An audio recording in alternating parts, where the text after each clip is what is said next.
Welcome to study classes. Mathematics के इस session में हम लोग लीनियर प्रोग्रामिंग की चर्चा कर रहे हैं और लीनियर प्रोग्रामिंग के अंतर्गत आपके 3 प्रकार के सवाल हैं, हम इसकी चर्चा कर भी चुके हैं।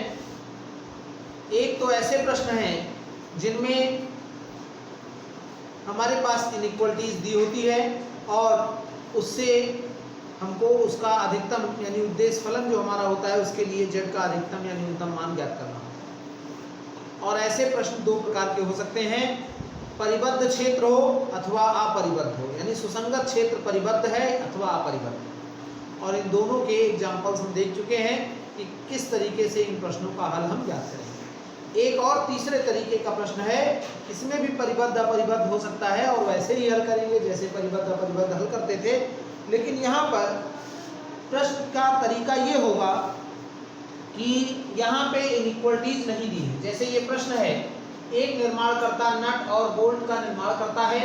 एक पैकेट नट के निर्माण के लिए मशीन ए पर 1 घंटा और मशीन बी पर 3 घंटे काम करना पड़ता है, जबकि एक पैकेट बोल्ट के निर्माण में 3 घंटे मशीन ए पर और 1 घंटा मशीन बी पर काम करना पड़ता है। यदि नटों पर प्रति पैकेट 17 रुपया 50 पैसा और बोल्ट पर 7 रुपया प्रति पैकेट का लाभ कमाता है, तो प्रतिदिन मशीनों का अधिकतम उपयोग 12 घंटे किया जाता है, तो कितने कितने पैकेट का उत्पादन करने पर अधिकतम लाभ कमाया जा सकता है। माने हमको अधिकतम लाभ ज्ञात करना है और यहाँ पर नट और पैकेट का उत्पादन हुआ है और 2 मशीनें हैं ए और बी, और इन मशीनों का उपयोग हम अधिकतम 12 घंटे प्रतिदिन कर सकते हैं। जब मशीन ए का उपयोग किया जाता है तो नट के निर्माण के लिए ए पर 1 घंटा और बोल्ट के निर्माण के लिए 3 घंटा ए पर काम करना, और एक पैकेट नट के निर्माण के लिए बी पर 3 घंटा और एक पैकेट बोल्ट के निर्माण के लिए बी पर 1 घंटा काम करना पड़ेगा। तो इस तरीके से पहले हमको यहाँ इनइक्वलिटी बनानी पड़ेगी, और इनइक्वलिटी बनाने के लिए चूंकि यहाँ नट और बोल्ट के पैकेट की बात हो रही है, इसलिए यहाँ हम मानेंगे, माना नट तथा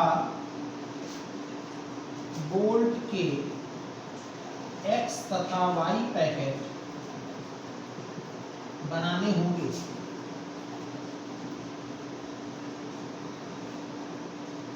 तो x और y पैकेट बनाने होंगे। यहाँ पर आप एक टेबल बनाएंगे इस तरीके से, और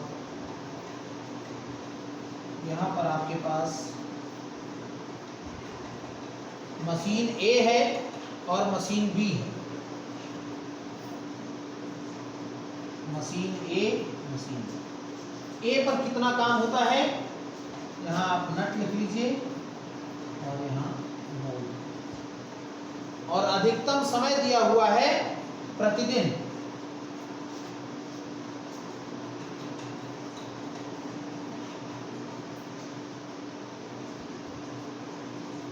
प्रतिदिन अधिकतम समय कितना है, 12 घंटे। ये भी 12, दोनों मशीनों पर 12 घंटे अधिकतम काम किया जा सकता है।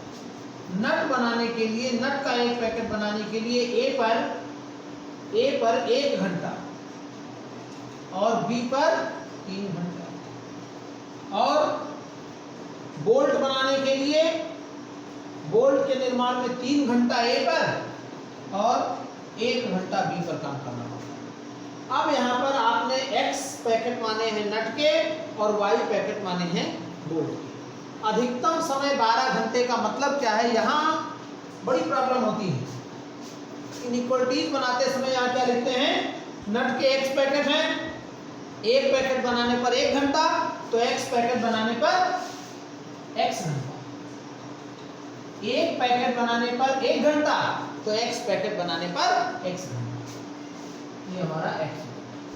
फिर बोल्ट के एक पैकेट बनाने पर 3 घंटा, तो y पैकेट बनाने पर 3 y घंटा, और अधिकतम समय 12 घंटे है, तो आपसे गलती क्या होती है, आप यहाँ लिखते हैं ग्रेटर देन और इक्वल टू 12। जबकि इसका मतलब क्या हुआ कि 12 घंटे से ज्यादा आप काम करेंगे, यहां जो आपने लिखा है। और यहां क्या है, अधिकतम हम 12 घंटे ही काम कर सकते हैं, माने 12 घंटे से ज्यादा नहीं कर सकते हैं, कम कर सकते हैं। यानी x + 3y ≤ 12 होना चाहिए। x + 3y ≤ 12 होना चाहिए। अधिकतम 12 घंटे माने 12 घंटे से ज्यादा काम हम नहीं कर सकते हैं। और दूसरी इनइक्वालिटी इसी प्रकार से हो जाएगी, 3x - y ≤ 12। और आप ये भी जानते हैं कि नट और बोल्ट की संख्या कभी भी ऋणात्मक नहीं होगी, तो x and y > 0 0 हो सकती है लेकिन ऋणात्मक कभी नहीं होगी। और उद्देश्य फलन आपका हो जाएगा, उद्देश्य फलन z = 17.5x + 7। एक पैकेट नट पर 17.5 रुपए और एक पैकेट बोल्ट पर 7 रुपए, यानी 17 रुपए 50 पैसे एक पैकेट पर। तो x पैकेट पर 17.5 × x और एक पैकेट बोल्ट पर 7 रुपए, तो y पैकेट पर 7।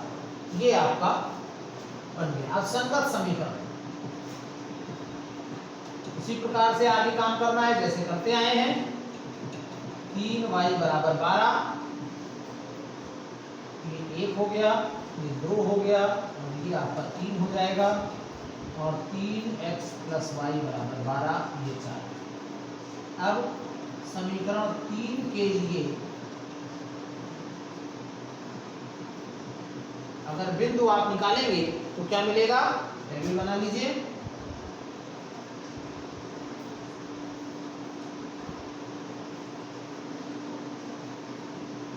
x y 0, यहाँ 0 रखेंगे तो 4 मिलेगा और यहाँ 0 रखेंगे तो 12, यानी 12 0 और 0, ये हो गया ये। और फिर समीकरण 4 के लिए इसी प्रकार से क्या होगा, चलिए खींचिए और आपके पास मिल जाएगा C और D, x y और ये हो गया आपका 0 0 रखेंगे तो 12 मिलेगा और ये 0 रखेंगे तो 4, 4 0 और 0 12, ये C हो गया ये। अब ये आपके पास बिंदु प्राप्त हो जाते हैं। अब आप उसी तरीके से इनका आलेख खींचेंगे और आलेख खींचने के लिए आपको पता है कि x y का मान धनात्मक है, यानी पहले चतुर्थांश की जरूरत है। x पर अधिकतम मान 12 है, y पर भी अधिकतम मान 12 है, यानी हम जो चतुर्थांश बनाएंगे तो पहला वाला चतुर्थांश बड़ा बनाएंगे और इस प्रकार से हम अब इस पर 12 अधिकतम मान ले लेंगे। 1 2 3 4 5 6 7 8 9 10 11 और इसी प्रकार से x एक्सिस y एक्सिस पर ले लेंगे। 1 2 3 4 5 6 7 8 9 10 11 और 12। और अब हमारे पास पॉइंट हमको ढूंढ लेना है और फिर आलेख खींच लेना है उसी प्रकार से जैसे आप करते आए हैं। ये ओरिजिन हो गया 0 4 आपका ये हो गया और 12 0 ये, और इनको आप मिला देंगे तो ये आपकी लाइन 1 हो जाएगी। ए क्या है, 0 4 है,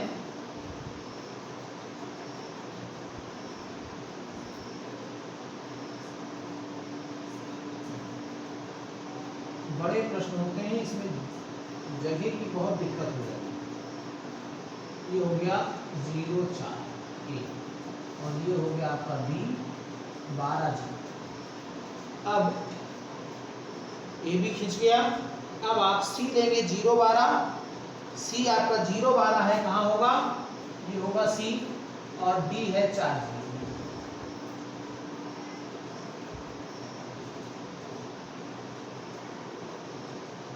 ये डी 4 0, 2 हो गया, 1 हो गया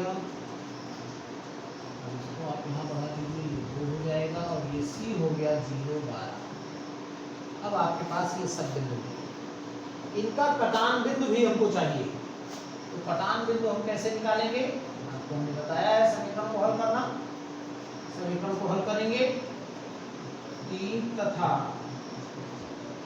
4 का कटान बिंदु क्या होगा, 3 से गुणा करके काट दीजिए तो 12 3 36 माइनस 12 यानी 24 और यहाँ 8 यानी 3 3 हो जाएगा, 3 3 3 होगा, ये हो गया आपका E। अब आपको ये देखना है कि z की वैल्यू के लिए हमको जो कोणीय बिंदु मिलेंगे वो क्या मिलेंगे। तो कोणीय बिंदु ज्ञात करने के लिए पहले हम क्या करते हैं, सबसे पहले हम ये देखते हैं कि छायांकित भाग कौन सा है। तो छायांकित भाग जब हम देखेंगे तो इस इनइक्वलिटी को अगर 0 0 से संतुष्ट कराएं तो 0 0 से संतुष्ट हो रही है, 0 लेस देन और इक्वल टू 12, यानी इसका भाग नीचे का होगा जिसमें मूल बिंदु स्थित है, यानी ये वाला, और ये भी 0 0 से संतुष्ट हो रही है तो इसका भी यही भाग है। इनइक्वलिटीज की सहायता से हमको ये देखना होता है कि कौन सा भाग छायांकित होगा, सुसंगत क्षेत्र कौन सा होगा, निचला अर्धतल होगा या ऊपरी अर्धतल होगा। तो यहाँ पर 0 0 से दोनों असमिकाएं संतुष्ट हो रही हैं, इसलिए इनका जो छायांकित भाग होगा यानी जो इनका आलेख होगा वो निचला अर्धतल होगा दोनों के लिए जिसमें 0 0 स्थित है। और इस प्रकार से अगर आप देखेंगे तो इनका जो घनिष्ठ भाग है ये यही हो जाएगा, यानी छायांकित भाग सुसंगत क्षेत्र परिबद्ध, ये OAED। इस प्रकार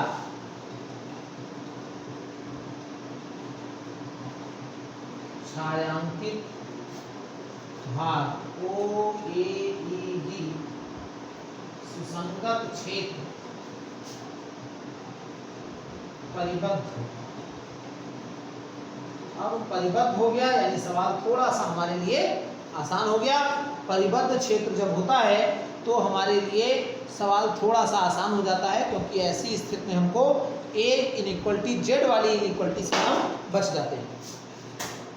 तो अब यहाँ पर हम क्या करेंगे, कोणीय बिंदु की सारणी, कोणीय बिंदु की, अब कोणीय बिंदु की सारणी क्या होती है, जो सुसंगत क्षेत्र होता है उसके लिए हम ये देखते हैं कि कौन कौन से बिंदु हमारे कोणीय बिंदु हैं। तो कौन कौन से हैं कोणीय बिंदु, यहाँ कोणीय बिंदु और यहाँ z का मान। तो एक तो O हो गया 0 0, दूसरा A हो गया 0 4, तीसरा आपका E हो गया 3 3 और चौथा आपका हो जाएगा B यानी 4 0। अब सबके पर मान z का निकालना, तो चूंकि वो 0 0 है तो z का मान 0 हो जाएगा, इस पर z का मान 28 आ जाएगा, 7 चौक 28 x 0 है। इस पर निकालेंगे तो 3 3 रखेंगे यानी 17 3 51, 52.5 और 7 त्रिक 21, 52.5 और 21 73.5। और यहाँ पर 17 चौको 68 और 2 70, यानी मैक्सिमम यही हो जाएगा, z बराबर 73.5। और यहाँ लिख देंगे इस प्रकार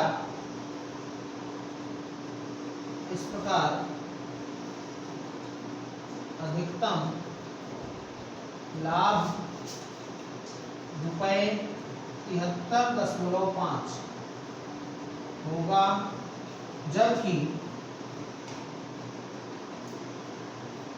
नट तथा बोल्ट के 3 पैकेट बनाने होंगे।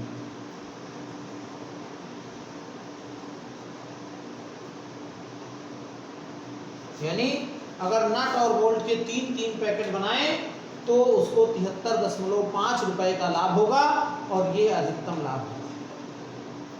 तो ये लीनियर प्रोग्रामिंग प्रॉब्लम है और इसका उपयोग बहुत महत्वपूर्ण है। इसका उपयोग हम व्यापार संबंधी, उत्पादन संबंधी, आहार संबंधी, परिवहन संबंधी समस्याओं में कर सकते हैं और इसकी सहायता से हम न्यूनतम लागत पर अधिकतम लाभ की कल्पना कर सकते हैं, अधिकतम लाभ की बात कर सकते हैं और इस तरीके से ये हमारा हल हो जाएगा। 2017 में क्वेश्चन पूछा भी गया है, आपके एनसीईआरटी का 12.2 एक्सरसाइज का चौथा प्रश्न है।